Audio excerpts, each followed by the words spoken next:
Finally, New Balance changed more than just the colorways on the 1080, and this is my favorite one yet.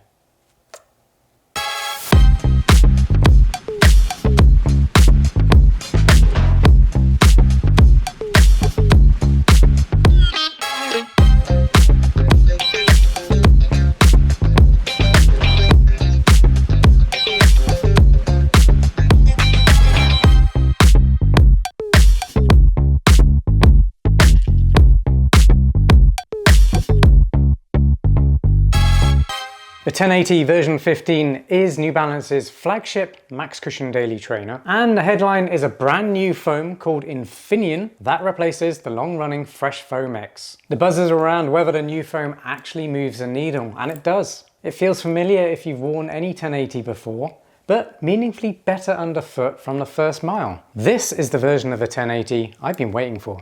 Alright, let's start with the key specs. They cost $170. I'll let you know by the end of this review if I think they're worth that price tag. They weigh 9.1 ounces or 258 grams. That's actually really lightweight for a max cushion daily trainer. They have a drop of 6 millimeters. That's 40 millimeters under the heel and 34 millimeters under the forefoot. The upper uses a double layer perforated engineered mesh with cushioned gusseted tongue, padded collar, and reflective accents too. Ooh.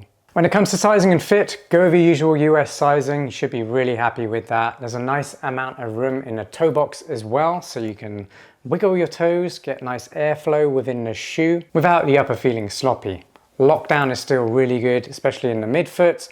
Heel lockdown's very good too. If you've got narrow heels, make sure you use the final eyelet and use racer's loop heel lock method. Not sure what that is? Well, follow that link up there. There's a demo that'll help you lock your heel in the shoe much better. Super easy to follow. Go watch it. The midfoot is more tailored now, so if you're between sizes or you've got slightly higher volume feet, definitely go up a half size. I think that might actually fit you guys better. There is also a wide version if you know you have particularly wide feet. It's also got a gusseted tongue, which stays put on the run. There's also plenty of padding on that tongue, and the collars and the heel canter at the rear. So it's all super comfortable to slip your feet into. If you're enjoying this review so far, you're enjoying what you're hearing and watching, make sure you subscribe to the channel, hit that notification bell, and that'll let you know as soon as new running shoe reviews drop. Can't wait to see you on the next one. And whilst I've got you, make sure you like the video. Also ask your mum to do it as well, please. The more likes, the better. Everyone's happy. And if you've had experience running in the 1080 version 15, I want to hear it, the good and the bad. That's going to help me understand how you've been using it, and it's also going to help anyone who's looking to buy this max cushion daily trainer decide whether or not it's going to be the right one for them or not. So put as much information as you can. That's going to help us all out. We really appreciate it. All right, let's get straight into my performance review. I'm going to talk about the midsole and the ride first, because that's really what's new about this shoe, and that's the most profound thing about it, and it's really what makes it feel so special. It now feels softer and more alive, so bouncier, more fun and more energetic, but at the same time it also feels more stable. It's magic. For me, the Infinion foam kind of reduces that dead spot that you might have got on the Fresh Foam X foam after running in them for a while, where you just wouldn't quite get the same energy return or bounce back. This one holds longevity better, and you just get a more fun ride out of it because of it. I also like the fact it's more stable now, so anyone using this for long distance running, or maybe you're training for a marathon, you just need a super comfortable, protective and fun ride for doing most of your long training runs and recovery mileage. Having a shoe that has some good stability in it is actually a really good thing, because towards the end of a long run, you're going to lose form and you're going to start getting sloppy. That's where injuries start to creep in. So having a bit of stability in there lets you hold your form for longer and protects your gait a little bit. By the way, if you are training for a race, any length, road or trail, you've got to check out my training plan generator on alistairrunning.com.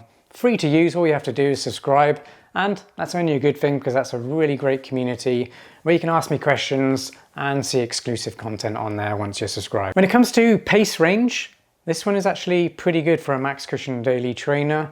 It's definitely built for recovery runs and long runs, but it doesn't feel sluggish. So you can pick up the pace a little bit if you want to do faster running as well.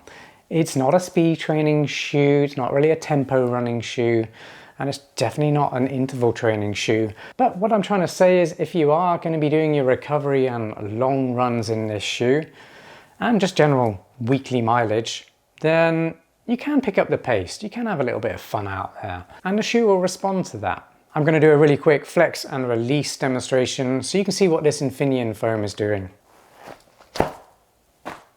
Pretty good. Not the most poppy running shoe out there, but like I said, it's a daily trainer for recovery runs and long distance runs. So I wouldn't expect it to be hugely bouncy and propulsive. And that test demonstrates that. The 1080 version 15 is a lot lighter than the previous version. It's actually 10% lighter, dropping nearly a whole ounce in weight.